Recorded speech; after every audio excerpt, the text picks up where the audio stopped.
This is the Roots and All podcast, and I'm your host, Sarah Wilson.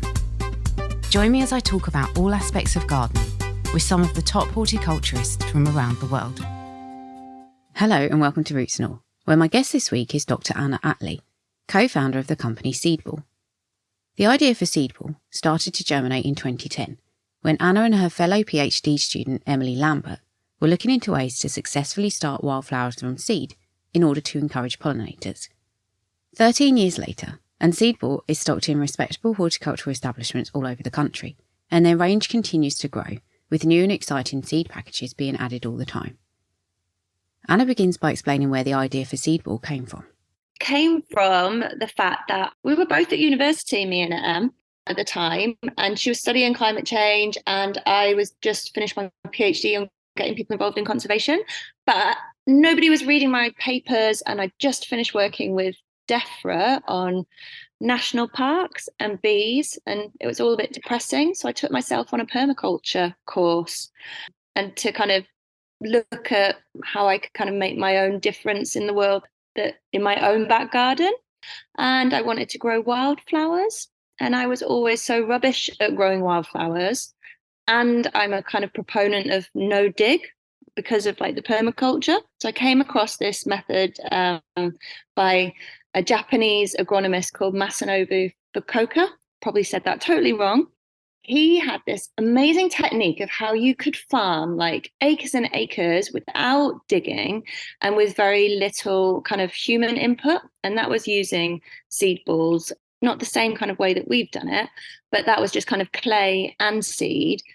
So I kind of put my combination of frustrations with trying to save bees, and I realized at one point that gardens cover an area larger than all of the national nature reserves combined. So I was like, what if we had an ability to turn gardens into nature reserves and grow wildflowers?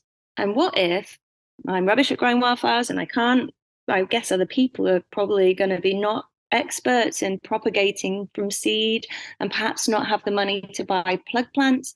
Maybe we could adapt this technique, this permaculture technique, so that we could simply throw wildflowers on the soil and turn up our gardens and our pots and hanging baskets and everything into kind of mini nature reserves.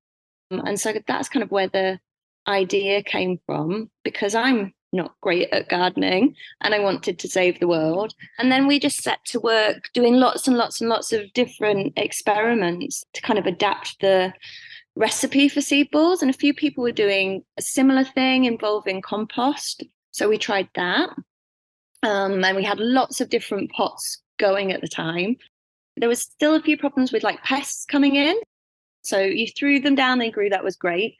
But then it was sort of slugs were coming in and munching on the little shoots. And sometimes you'd kind of have a little bit of seed predation. So we then came across this technique of using chili powder. And that was, again, there was another academic that I was working with that was researching how you avoid insects getting into crops.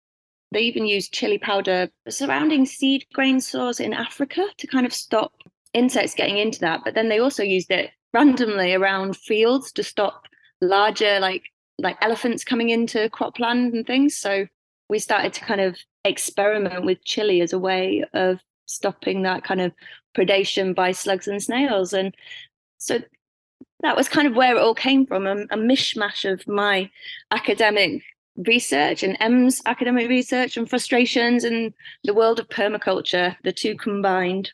Also frustrations, I guess, with working with government. Yes, I can see that. So to kind of taking it back to its basics then, what is a seed ball? What is in it? So a seed ball is a mixture of clay and compost, peat-free. We've always been peat-free, and chili powder. And for us, it was started off with native wildflower seed, but it doesn't have to be wildflowers. It could be any seed, all mixed up in a ball. And the ball is about 1 centimeter in diameter, which is marble size if you visualize. And that was the optimum size, really, so that rain could break it down. So you didn't even need to have kind of a measured amount of water to break down that seed. Technically, that was the lowest diameter in order for rainfall to break it down, whereas it didn't just break down too quickly. I've got so many questions. I'm going to start with the chili one, because I have put bulbs in a garden and absolutely, it wasn't my idea. It was my lovely person that I work for, their idea, but absolutely smothered it in chili powder. And it did absolutely nothing to deter the squirrels. They just went, yeah, whatever, your chili powder doesn't scare me. And they just went in and dug up all the bulbs. So how much chili do you include? And how long does it persist for? Because I think part of the problem with the squirrels is that maybe if it rained, the chili lost its potency. I'm not sure. But how do you kind of make sure that that potency persists, and does it deter everything? Yeah, so 2 answers to that. Number 1, the chili powder. So we started off with it really for more insects that are finding their food sources through smell. And also that was the larger mammals was actually elephants. So it's animals that were really navigating by smell. So it definitely worked with that. And how much do we use? That's a bit of a, a bit of a complicated, I suppose.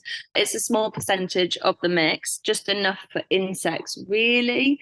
Now, squirrels are a nemesis. They're just like, I don't think it would have to be a lot to put off a squirrel. I'm not 100% sure what we can do. Generally, they are so determined to pick up food stuff that even if it's not tasting that great, they'll either sort of spit it out further down the road, or so not consuming it, just will bite a little bit, which is not good for your bulbs. But from a seedball perspective, we find that they will still try and pick it up, almost like a nut type thing. So I'm not 100% sure.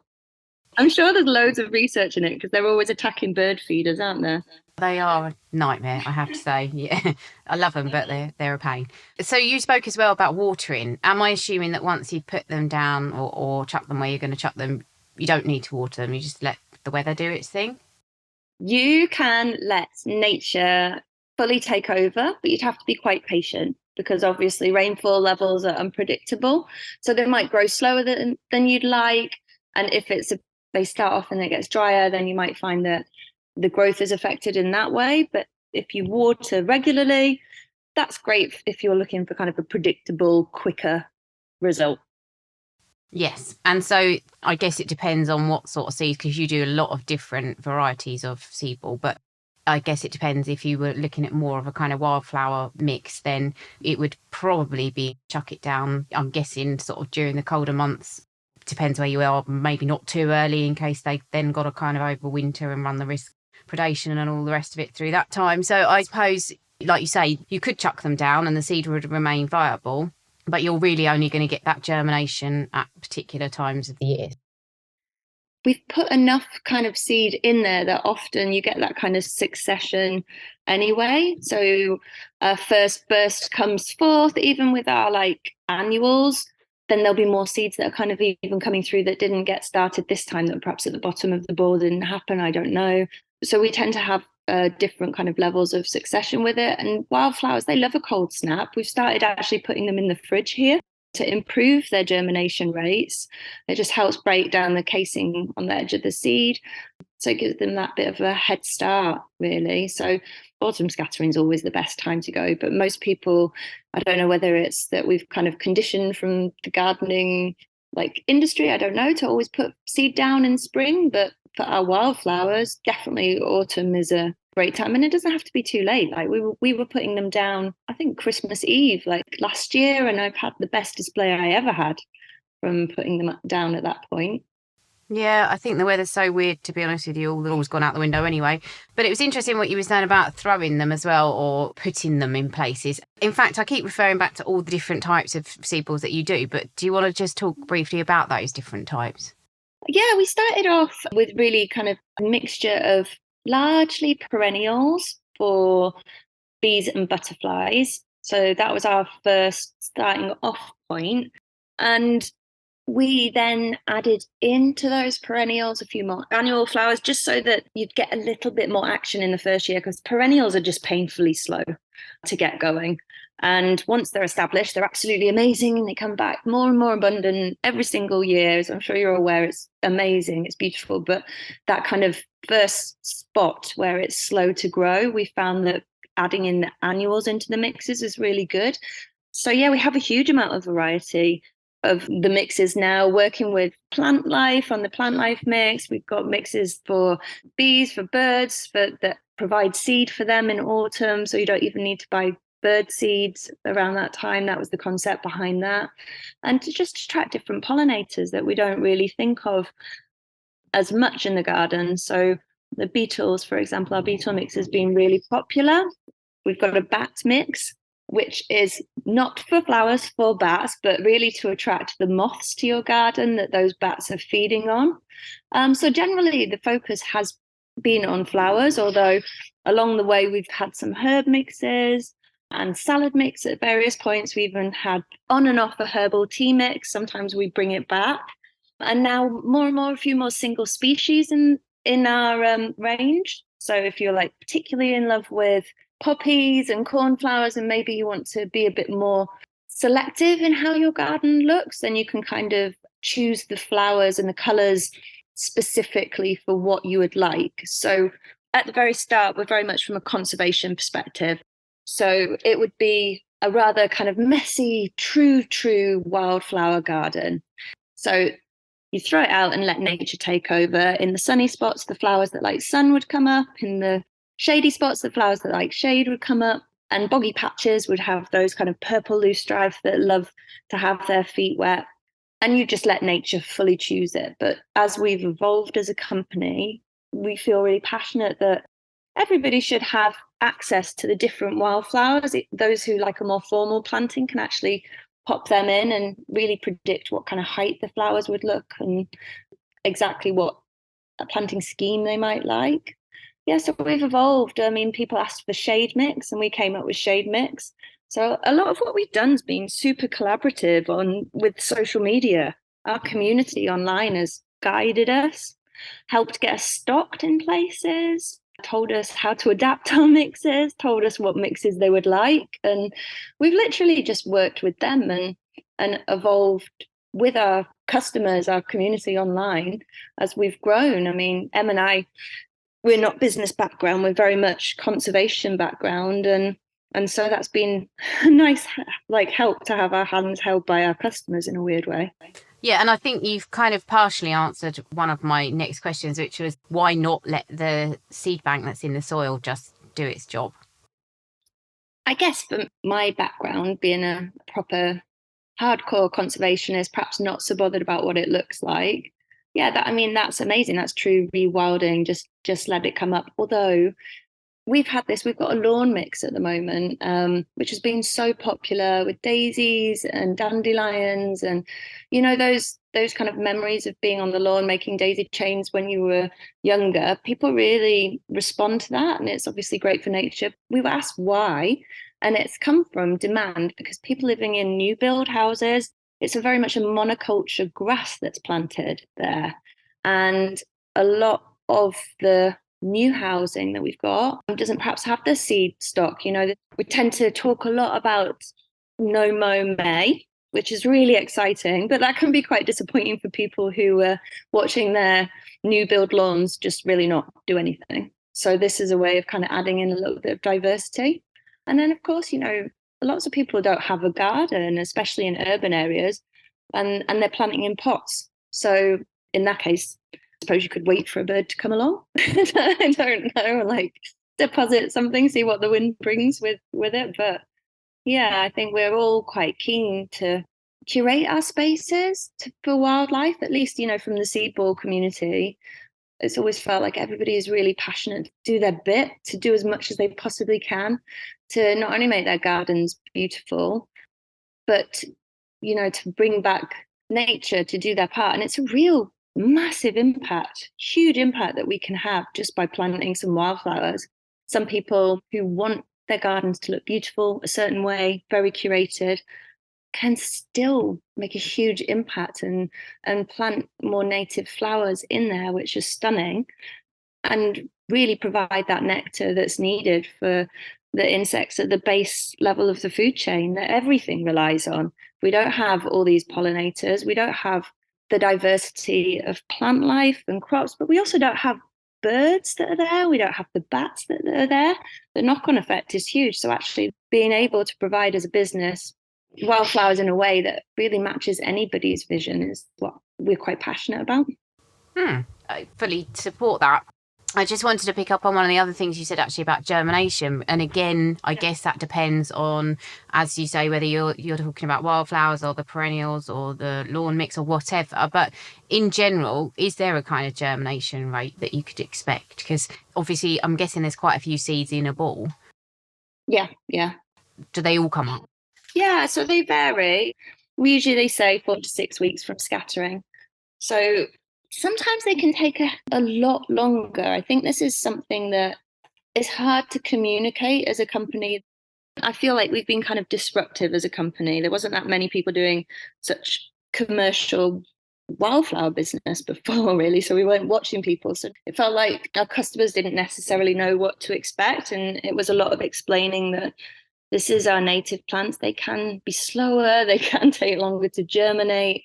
We're so used to packets of wildflower seeds that have been engineered in many ways to just grow so quickly that even waiting the 4 to 6 weeks can seem a long time for some people. And that's an average, so often we're kind of saying, well, just wait around a little bit more. It could be you've not had enough rain. It could be that, your soil's been affected by whatever's gone on before that. Like, it's a hard thing for people to predict with that, especially since it's not grown in a controlled situation with general like seed propagation that might be in your greenhouse. This is just chuck it on your soil. And in many ways, it works. And some people still, we're explaining, if it chuck it on your soil, but if it's ending up under another plant, then it's going to struggle for light, it's going to struggle for water. So it's 4 to 6 weeks controlled conditions with watering, if that makes sense. Yeah, I mean, my partner had a garden shop and we stocked your bins and they were really good sellers actually. And that was going back to 2018. And everybody loved them. And I think they are a really good way to get people who aren't professional gardeners, people who are new to gardening or want to branch out to a different type of growing. I think they're really useful for that. But one of the questions I always had, and I should have just asked it at the time, but if, for example, I get a seed ball and I've got 50 seeds in there, I'm just plucking that figure out the air. I don't know how many seeds are in the ball, but if they all germinate, I know for a fact only one of them seedlings is going to survive. So what happens to the rest of them? Am I really just sowing one plant at that time? Is that the way it works? Have I got that wrong? No, you haven't. If you imagine like a seed ball is a little bit like a bird poo. I can explain it. It's a good seed distribution model. So just because all the seeds land in one place, it doesn't necessarily mean that they're all out competing one another, because as water comes along, the seeds also will distribute. As they put their root systems down, they will distribute and move themselves out a little bit. So what you actually get from, let's say, 20 to 30 seeds in a very small ball is then we do tend to get kind of 5 strongish plants come up from that. It could be 1 to 5, depends. It depends on the competition. It depends on a lot of things. But then from there, you've got extra seed that will be spread out from those flowers. So it's an interesting one because we often find that there's lots of little baby plants at the root and smaller seedlings, which sometimes I just pick up, redistribute, or pass out as gifts for friends. So yeah, it's not as simple as one will come up, although you will get the strongest ones come up. So it's a little bit like survival of the fittest. So there's not a one size answer to that because it does depend on your growing conditions. But yeah, it's not as simple as one will outcompete all of them. You'll generally get a mixture from one ball. Even we've done experiments where we've put one in the middle of a kind of 30 centimetre pot and they've just spread out and we've had different plants come out from that one ball in that area. Yeah, that's a good point as well. So if I wanted to cover a square metre, is there a sort of suggested number of balls per square metre to get a good coverage? So we do say kind of leave about 10 centimetres between each ball, but it's a tin really. So one tin is, if you visualise in your head, you want a cottage garden, you want it to be an abundant wildflower display. It's kind of one tin per 1 square metre. And that display is going to get denser and denser each year because the perennials will eventually take over. And so you'll still be in a position where you'll find that your soil is particular, especially if you've got a mix. One wildflower type will take over almost each year. So we'll often say, this was the year of the oxeye daisy, and then this is the year of the red campion. It's like at 1 year it becomes a dominant perennial flower over the others. So it's quite interesting to watch. Obviously, I've referred to the big range of stuff that you've got, and you have got some really nice sounding mixes. And obviously, as well, you mentioned the single species. What's next on the horizon? Have you got anything that you're particularly excited about introducing? I get excited about all of it. So we are going to be expanding our kind of bee range offering rather than just one size fits all for bees. We're going to have a little bit more of a look at specific types of wildflowers that are really attracting different types of bees. Rebranded our Make Your Own kit. So we're super excited about that because it's so nice to get especially children involved. People like doing the Make Your Own kits. So yeah, we've kind of expanded from that. And the tube range, I'm not sure if you've seen those that have come across. We've slightly different packaging, slightly different offering. Again, the single species are really, that seems to be a flying off the shelf thing at the moment. So we've definitely expanding as much as we can with our single species range. That's a good point as well, actually. And again, another kind of preempted a question I was going to ask. Your tins are really pretty. Have you found that anyone uses them in a particularly ingenious way once the seed balls are used up?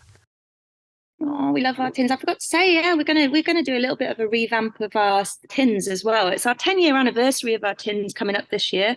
It was so exciting. We were debating, Em and I were looking, and we think it was maybe like March 10 years ago we launched our first tins.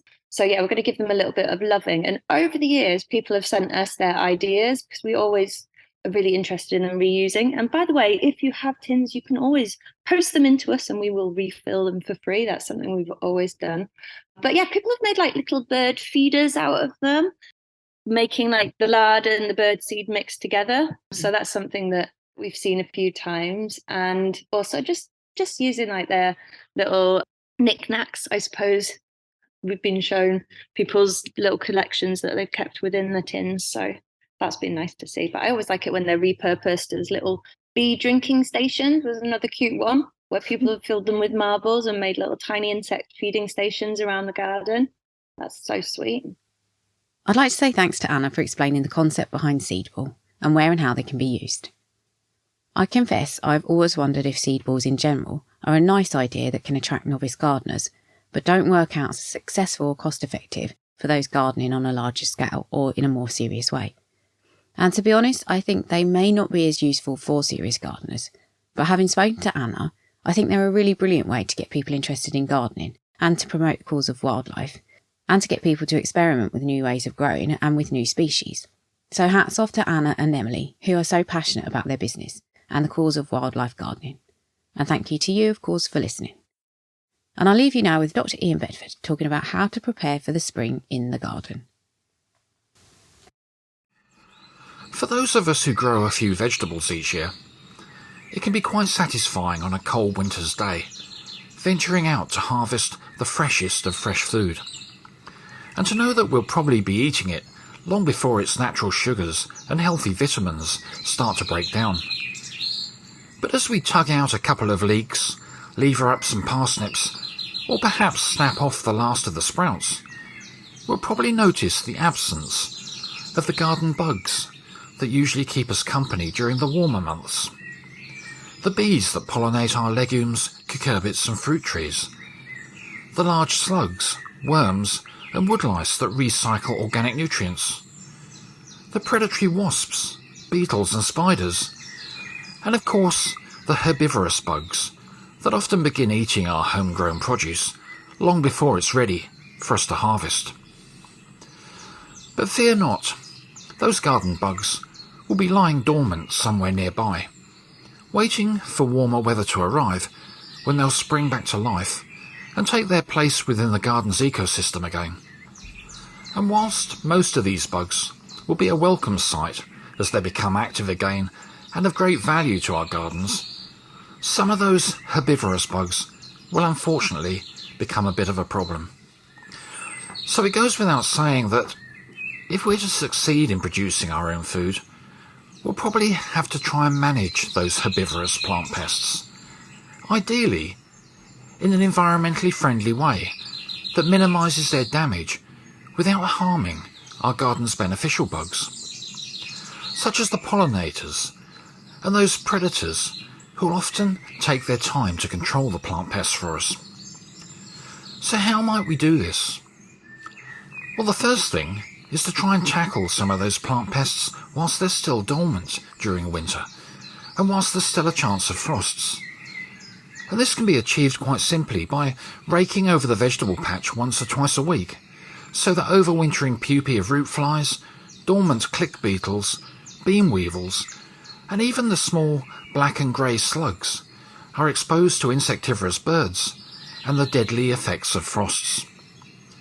Then by removing the weeds, fallen leaves and detritus that could harbour overwintering aphids, whitefly and leaf miners, as well as insect-transmitted viruses. And also, if possible, harvest all remaining root veg, brassicas and leeks before the end of winter and before any dormant plant pests within them can emerge. Then when spring arrives, sow and plant as much as possible under a fleece or fine netting to block flying pests from reaching the plants and laying their eggs. But most importantly, be vigilant and look out for the first signs of a plant pest infestation, whether it be a cluster of cabbage butterfly eggs, a colony of blackfly, or a few of those small herbivorous slugs lurking under a pot, which could all safely and effectively be removed with some of our most useful gardening tools, our fingers and our thumbs. You can download or listen to the podcast direct from the website rootsandall.co.uk. Please also check out my Patreon, where you can make a one-off donation or take out a monthly subscription to help support the podcast. Because if you enjoy the show, please help it continue. I also have a GoFundMe where you can make a one-off donation. Even a one-off donation of £1 helps, and I'll be really grateful for your support.